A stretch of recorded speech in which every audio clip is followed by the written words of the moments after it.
Black Ops Narrative, Season 2, Act 26, Split Screen. The city didn't explode, it processed. San Cordova moved the way institutions move when they wanted violence to look like policy. Quiet doors, polite commands, uniforms with no emotion, and men with rifles standing just far enough behind the paperwork to make it look credible. Lena's phone buzzed once they stepped out into the night. A single line in from the same ledger font. Incident ownership, transfer in progress. Reyes didn't like the phrase. It sounded like a coffin with a job title. Torres' voice in comms, tight.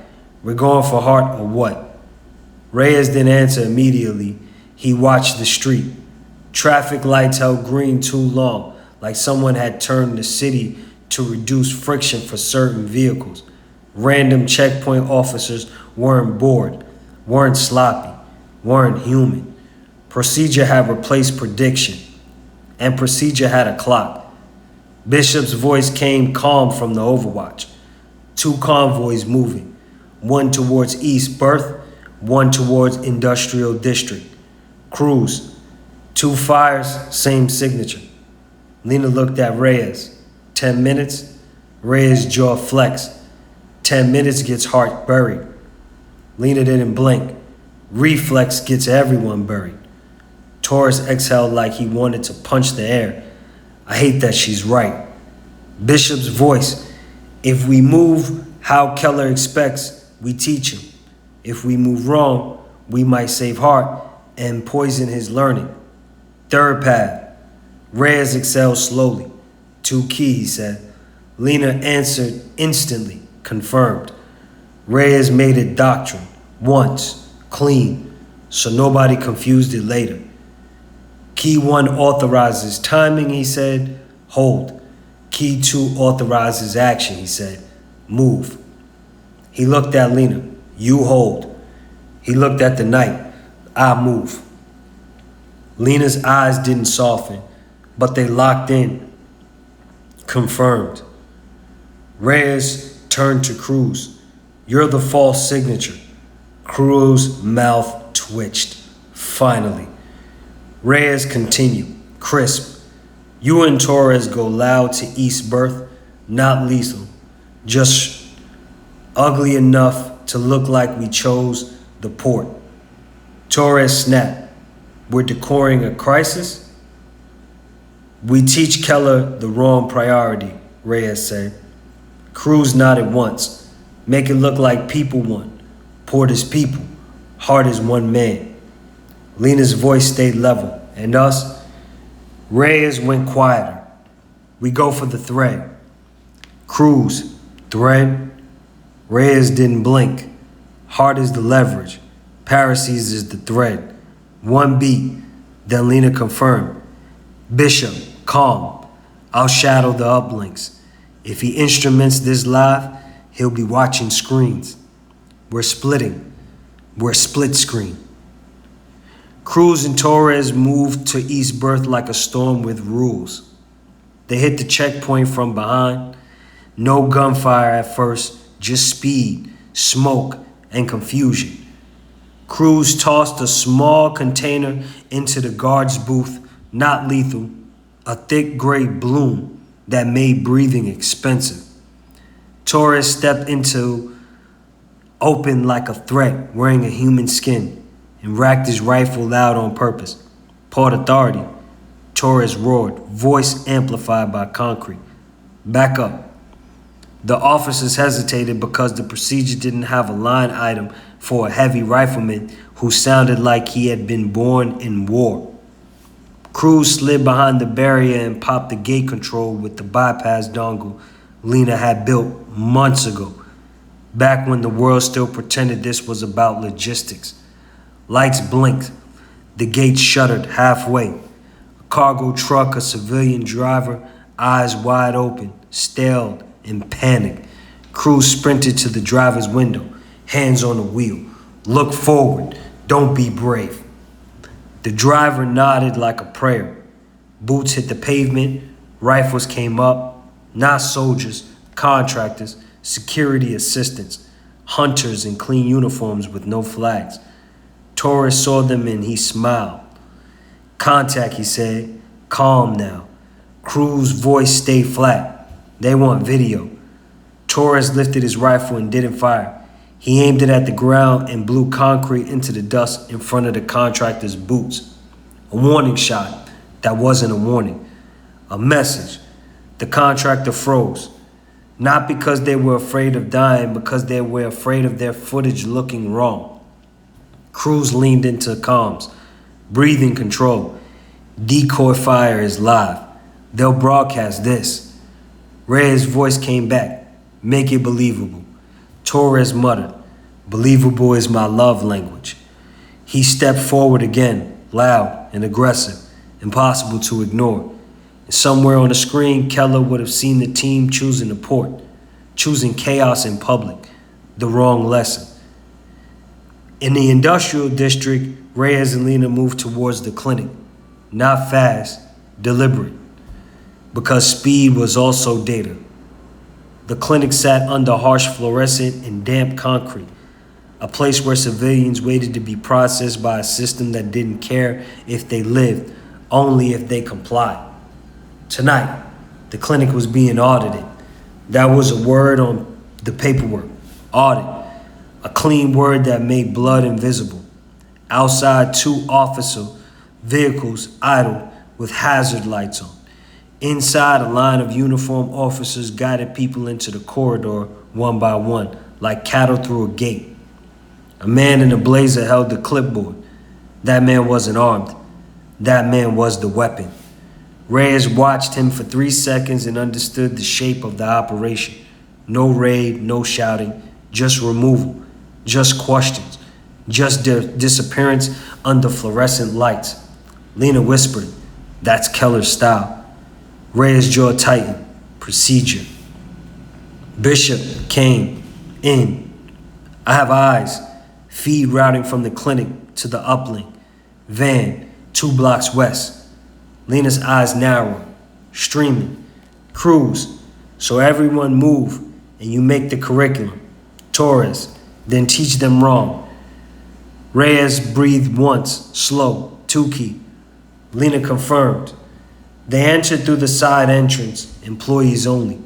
Lena popping the lock with the card that didn't need to be perfect, only confident. The hallway smelled like disinfectant and fear. A nurse looked up, startled, and Lena raised her hand slightly.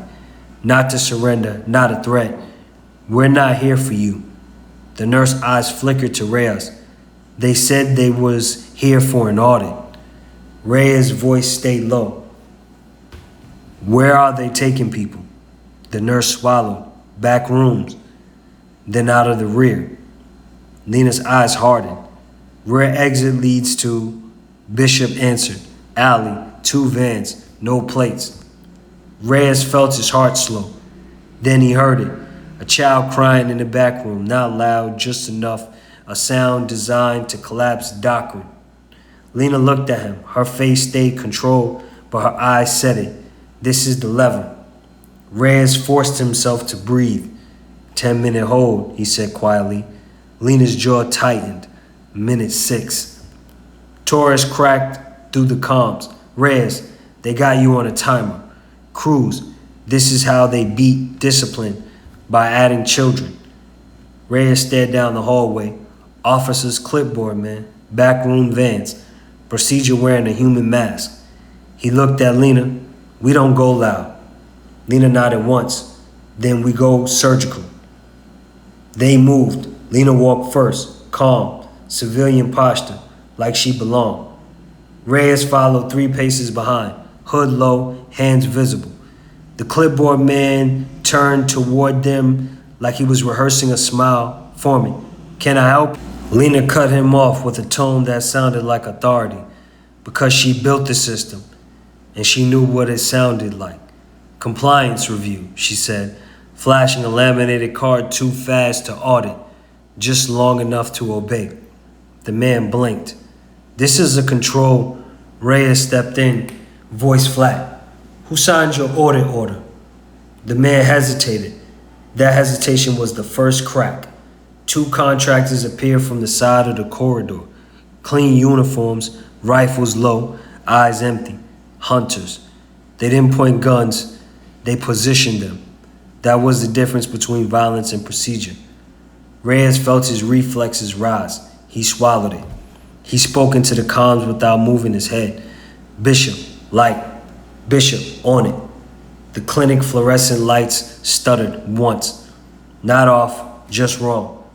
A half beat where cameras struggled to normalize exposure. In the half beat, Reyes moved not to shoot, to disarm.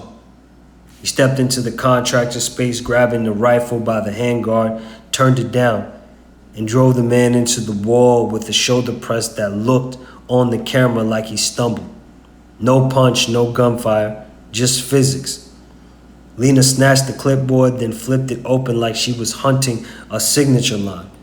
The second contractor reached for his radio. Reyes slammed his palm down on the man's wrist, hard, precise, pinning it to the wall. The radio clattered. A nurse screamed, not because the violence, because the spell of legitimacy had broken. The hallway erupted. Officers began moving. People stood. A mother grabbed her child. A man shouted in Spanish. And the clipboard man did the real weapon move, loud enough for the cameras and civilians to hear. These people are not authorized. That line wasn't for the clinic. That line was for the narrative. Plausible internal failure. Unauthorized actors. Rogue operatives. Lena looked at Reyes. Micro-realization. Immediate. They're framing us, she said. Reyes didn't answer. He reached into Lena's bag, pulled out a small device, and threw it down in the corridor like a grenade. It wasn't a grenade. It was a narrow band jammer. A dirty miracle with a cost. Bishop's voice, feed just dropped, then immediate. 40 seconds after that, every camera will flag the anomaly. Lena's eyes tightened. It burns the device. Reyes nodded once. Good. Crew's delighted. That's your third path. Torres, do it. Reyes grabbed the clipboard man by the blazer. Not cruel, not gentle, just control. Where's Pharisees? Reyes asked. The man's eyes wide now. Human fear, finally. I don't. Lena shoved the clipboard into his chest and pointed at the header. Say who signed it. The man swallowed, his mouth open. Then something vibrated against his ribs. An issued burner tucked inside the blazer, set to buzz like a leash instead of a ring. One vibration, his eyes went empty, his spine stiffened. Same stimulus, same reset. He looked at Lena with a dead calm and said flat, no name. Reyes' jaw tightened, so Keller was using the same trick on everybody. Buzz, reset, silence. Reyes turned his head slightly. Where are the vans? Bishop answered. Rear alley, 2 vans injured running. Reyes looked at Lena. 10 minutes. Lena's eyes snapped to him. Hold is over. Reyes nodded once. Now we move. 2 key. Cool down. Action earned. They pushed through the corridor towards the back room. A contractor lunged. Lena stepped sideways, grabbed the metal stand, and smashed it into the contractor's knee with a brutal force. He just dropped, surprised by the pain. Lena didn't look triumphant. She looked focused. They reached the door marked supplies. Inside, 2 nurses, 1 officer, and Pharisees sitting on the chair like a man waiting for his sentence to be stamped. His eyes met Reyes. Pharisees flinched, then whispered, I didn't say anything. I didn't say anything. Reyes didn't blame him. Get up, Reyes said. Pharisees stood too fast and nearly fell. Lena took his arm, firm, controlled, not comfort, for extraction. The officer reached for the panic button on the wall. Reyes moved first and stopped himself in the hallway. Control impulses. He didn't grab. He looked at Lena. She saw the look, understood it. The rule, the keys. She nodded, confirmed. Reyes slammed the officer into the cabinet hard, then took the officer's hand and pressed it against the panic button. The alarm screamed, and the spell of the audit broke. Now the incident had to be logged. Now it had to be named. Bishop, rear vans just rolled. Crews, they're running with the bodies. I can intercept. Torres cut in. No, not you. Torres, what? Reyes' voice was ice. You're the decoy. Stay visible. Torres cursed but complied. Reyes turned to Lena. We go out of the front? Lena's eyes widened. Front is cameras. Reyes nodded. Exactly. They exited through the main hallway. Civilians stared. Phones came up. The clipboard man shouted again, louder, trying to reclaim the narrative. Unauthorized. Unauthorized. Lena looked at him and said loud enough for the room to hear, read the authority clause out loud. The clipboard man froze because the clause wasn't human language. It was machine language. Reyes walked past him without touching him, guiding Paracels like a witness. Outside, the night air hit like freedom. Across the street, an unmarked van idled. A lens behind the tinted glass tracked them. Reyes stopped. He looked directly at it, not dramatic, just direct. He raised 2 fingers, small, almost invisible, 2 key. Then he turned and walked away. Bishop's voice came in calm. Someone's watching that. Cruz, good. Let them learn the wrong lesson. Torres and Hart. Reyes didn't answer yet because Lena's phone buzzed. 1 vibration, ledger phone. Incident ownership transfer complete. Lena read it over Reyes' shoulder. Her voice went quiet. They moved him. Reyes' jaw locked. Bishop, where? Lena's fingers flew over the device. If I trace this, I can't promise clean, but I can promise direction. Reyes stared at the message until he felt like a noose made it paper. Then he spoke. Control. Next act, he said. We take Hart back. Torres' voice came through and Keller. Reyes didn't smile. He didn't need to. Keller learns, Reyes said. So do we. Somewhere in the city, a form has been updated, quietly, turning a man into an incident.